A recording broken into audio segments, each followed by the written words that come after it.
Hotel soulful, haunted hotel in Rajasthan. 3 दोस्त पीयूष, विकास और अमित राजस्थान के एक छोटे से गांव छीत्री आए थे। वो लोग अपने बिजनेस के लिए उस गांव में फैक्ट्री डालना चाहते थे, क्योंकि उस गांव में जमीन और मजदूर दोनों ही काफी सस्ते थे। उस गांव में अमित ने होटल सोलफुल में रुकने का बंदोबस्त किया था। होटल सोलफुल एक छोटा सा होटल था। कोई आलिशान पत्थर नहीं थे उसमें, बस ईंट से बनी सफेद रंग की एक मंजिला इमारत और नीचे खाने का एक वेज रेस्टोरेंट, जिसमें भी टेबल और दरवाजों पर धूल लगी हुई थी, जैसे वहां का चूल्हा हफ्तों से जला ही नहीं था। जैसे ही वो लोग होटल पहुंचे तो उन्होंने देखा कि वहां कोई स्टाफ ही नहीं था। बस वॉचमैन के नाम पर एक बूढ़े से चाचा बैठे थे जो अपनी बीड़ी पी रहे थे। पीयूष और विकास दोनों ही अमित को डांटने लगे, क्योंकि होटल बुक करने की जिम्मेदारी अमित की थी और वो होटल एकदम थर्ड क्लास लग रहा था। उनकी बातों को सुनते हुए वो वॉचमैन चाचा उन तीनों के पास हंसते हुए आए और उनसे पूछने लगे कि क्या वो होटल सोलफुल में ही रुकने वाले हैं। उन तीनों ने सर हिलाकर हाँ कहा और चाचा जोर से हंस पड़े। हंसते हंसते ही फिर उन्होंने चलना शुरू किया और कुछ गुनगुनाते हुए वहां से चले गए। उन तीनों ने उस वॉचमैन चाचा को पागल समझकर उनकी बात पर ध्यान नहीं दिया। तभी रिसेप्शन पर एक आदमी आया, छोटे कद का, घनी मूंछों वाला। उसने उन्हें रूम की चाबी दे दी। वो लोग ऊपर अपने कमरे में गए, अपना सारा सामान रखा और कुछ देर आराम करने लगे। पीयूष को अचानक प्यास लगने लगी और रूम में पानी नहीं था। पीयूष पानी लेने के लिए जैसे ही रूम के बाहर निकला, उसे पायल की एक झंकार सुनाई दी। ऐसी आवाज जैसे कोई पायल पहने भाग रहा हो। पीयूष घबरा गया। उसको ये बात बेहद अजीब लगी, क्योंकि उस होटल में कोई और नजर नहीं आ रहा था। अब उसके फ्लोर के कॉरिडोर के एंड से पायल की आवाज के साथ साथ एक जवान लड़की की हंसने की आवाज भी आने लगी। पीयूष उस आवाज के पीछे जाने लगा कि तभी उसके कंधे पर किसी ने हाथ रखा और पीयूष चीख पड़ा। पीछे रिसेप्शनिस्ट पानी लेकर खड़ा था। पीयूष ने अपनी बौखलाहट में उस रिसेप्शनिस्ट को डांटा और पानी लेकर वापस अपने रूम में चला गया। देर रात विकास रूम के बाहर होटल की बालकनी में खड़ा अपनी गर्लफ्रेंड से बात कर रहा था। उस बालकनी से हाईवे का लंबा रास्ता साफ दिखाई देता था। अचानक उस रास्ते पर एक एक्सीडेंट होता हुआ दिखा। विकास चौंक गया। वो नीचे दौड़ लगाने के लिए जैसे ही मुड़ा तो उसके पीछे सफेद कुर्ते में एक बूढ़ा आदमी खड़ा था। उस आदमी की लंबी सी सफेद दाढ़ी थी और मुंह पर ढेर सारी झुर्रियां थीं। विकास उस आदमी को देखकर घबरा गया था, क्योंकि वो आदमी सिर्फ हाईवे की ओर देखकर मुस्कुरा रहा था। फिर अचानक से उसने विकास को देखा और उसने हंसना बंद कर दिया।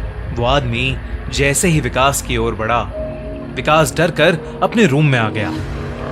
रूम में आकर जब उसने अपने रूम की खिड़की से उस हाईवे पर देखा तो वहां कोई एक्सीडेंट नहीं हुआ था। अगले दिन तीनों फैक्ट्री की साइट देखने के लिए निकले, लेकिन गाड़ी शुरू होकर थोड़ा आगे ही बढ़ी थी कि अचानक बंद पड़ गई। दोस्तों, खूनी मंडे की थ्रिलिंग स्टोरीज के साथ साथ एंजॉय करो साउथ अफ्रीका की thrilling T20 cricket league SA20, जो आप जियो सिनेमा पर देख सकते हो एकदम free. Faf du Plessis, Buttler, Miller, Klaasen, Stoinis जैसे बिग हिटर्स इस लीग में खेल रहे हैं और अब इस लीग के क्वालिफायर्स और फाइनल होने वाले हैं। तो जल्दी से ट्यून इन करो जियो सिनेमा और देखो SA20 लीग। लिंक डिस्क्रिप्शन और पिन कमेंट में। साइट जाने के लिए कोई बस या सवारी भी नहीं थी, तो उन तीनों ने रिसेप्शनिस्ट के कहने पर शहर से एक मैकेनिक को बुलाया। 3 घंटे बाद जब मैकेनिक आया तो उसने थोड़ी देर तक गाड़ी को देखने के बाद कहा कि गाड़ी को वर्कशॉप ले जाना होगा। वो तीनों मैकेनिक के साथ ही टो करने वाली गाड़ी में चले गए और साइट पर उतर गए। साइट देखते देखते शाम हो गई थी। उनको मैकेनिक का कॉल आया कि उनकी गाड़ी पूरी तरह से बिगड़ चुकी है और वो कब तक बनेगी कहाँ नहीं जा सकता। अब उन्होंने वापस जाने के लिए एक ट्रक वाले से बात की और उस ट्रक वाले को होटल पर खाना खिलाने का लालच दिया। लेकिन जब उन्होंने उस ट्रक वाले के सामने होटल सोलफुल का नाम लिया, तब वो ट्रक वाला बेहद घबरा गया। उस ट्रक वाले ने उन्हें बताया कि होटल सोलफुल में भूतों का बसेरा है। उसने कहा कि होटल सोलफुल एक कब्रिस्तान पर बनाया गया था। एक नहीं बल्कि 100 से भी ज्यादा भूत वहां रहते हैं और इसलिए वहां कोई भी नहीं जाता। पीयूष और विकास के साथ हुए हादसों ने उन्हें सोचने पर मजबूर तो किया, पर अमित भूत प्रेत और सुपर नेचुरल चीजों में नहीं मानता था। उसने ये बात रफा दफा कर दी और ट्रक ड्राइवर से कहा कि वो उन्हें होटल से थोड़ा दूर ही उतार दे। बहुत मनाने के बाद वो ट्रक वाला मान गया और वो तीनों जैसे तैसे होटल पहुंचे। देर रात हो चुकी थी और तीनों कमरे में आराम कर रहे थे। अमित भी लेटे लेटे अपने फोन से खींची फोटोज देख रहा था, लेकिन अचानक वो उठकर बैठ गया। ऐसा लग रहा था जैसे उसके होश ही उड़ गए हों। उसकी तस्वीरों में उनके ही कमरे में कई सारे बच्चे दिखाई दे रहे थे। वो बच्चे शायद जो उस होटल में बसे भूत थे। अमित के हाथ पांव ठंडे पड़ गए। उसने पीयूष और विकास को जब फोटोज के बारे में बताया तो वो तीनों बहुत घबरा गए। वो उस होटल के रिसेप्शनिस्ट को ढूंढते हुए नीचे आए, लेकिन रिसेप्शनिस्ट का नामो निशान ही नहीं था। वहां उन्हें वो बूढ़े चाचा बैठे हुए मिले। उन्होंने ये सब उन बूढ़े चाचा को बताया तो उस बूढ़े चाचा ने हंसते हुए कहा कि जब वो होटल के अंदर आए थे तो 4 आत्माएं तो उनकी गाड़ी के ऊपर ही बैठी हुई थीं। उन्होंने बताया कि होटल सोलफुल में पिछले 18 सालों से भूतों का साया था। जब से होटल बना था तब से यहाँ के भूत होटल में आने वाले लोगों को जिंदा वापस नहीं जाने देते। किसी के एक्सीडेंट्स करवा देते हैं तो किसी को आत्महत्या करने पर मजबूर कर देते हैं। फिर होटल की बालकनी की ओर इशारा करके उन्होंने बताया कि वहां देखो, वो सफेद कुर्ते में एक बूढ़ा आदमी खड़ा है। उस आदमी ने यहां होटल बनाने से मना किया था क्योंकि यह जगह कब्रिस्तान की थी। लेकिन कुछ महीनों बाद होटल के सामने वाली रोड पर उसकी एक्सीडेंट से मौत हो गई और आखिर में उस वॉचमैन ने उन तीनों को बताया कि उनकी गाड़ी ठीक नहीं होने वाली थी। वो गाड़ी अपने साथ कई साए ले गई थी।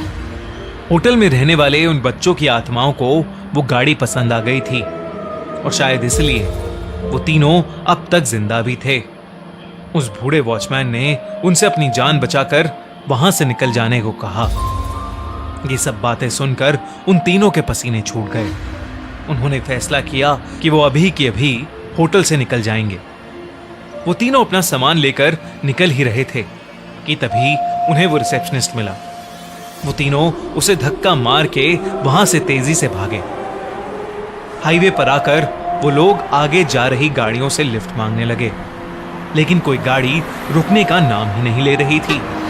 तभी वो रिसेप्शनिस्ट उनके पास आया और हाफते हुए उनसे पूछा कि वो लोग भाग क्यों रहे थे।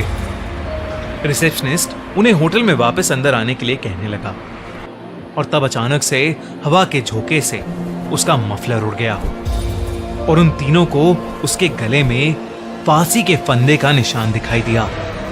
उन तीनों के पैरों तले जमीन खिसक गई। वो समझ गए कि शायद यहां सभी मर चुके हैं और कोई भी जिंदा नहीं है। तीनों डर के मारे हाईवे के रास्ते पर भागने लगे। भागते भागते जब कुछ दूर तक पहुंच गए तो उन्होंने पीछे पलट कर देखा। हवा में कई सारे भूत उस होटल के चक्कर लगा रहे थे और रोड पर खड़े वो वॉचमैन और रिसेप्शनिस्ट उन्हें देखकर अजीब तरीके से मुस्कुरा रहे थे।